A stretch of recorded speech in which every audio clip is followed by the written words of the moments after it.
Well, that's Christmas out of the way. I think it's time for a little bit of a New Year moan now, if you don't mind.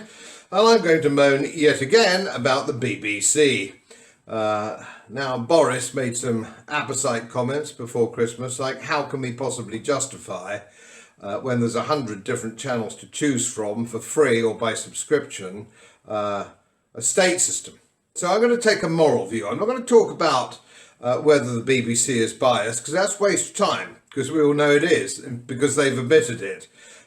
We know that under their original charter, which is nearly 100 years ago now, that it was to inform and entertain. Well, it doesn't entertain now unless you count lots and lots of repeats and bastardised Charles Dickens, which they used to do so well only 20 years ago, which is very sad, and Shakespeare, but they've made right horlicks of that as well. They don't inform because there's no climate scepticism, is there, on BBC? They sacked Dr. Bellamy, poor lad. They got rid of him because he was a climate skeptic, and Johnny Ball, and they brought in instead political eco-greenie activists.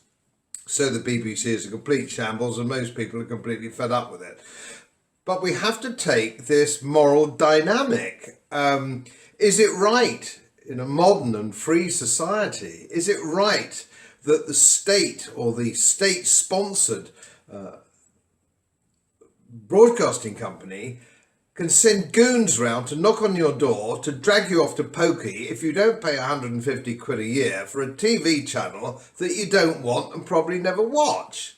And it's worthy of the Soviet Union. Utterly extraordinary. So it's got to stop, it's got to go. Don't just decriminalise not paying. Get rid of it. Let's have subscription for let those who want the BBC, those pitifully few who want the BBC, let them pay for it. I don't want to pay for it.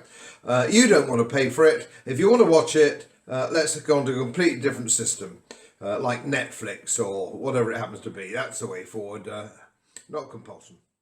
We will make America great again.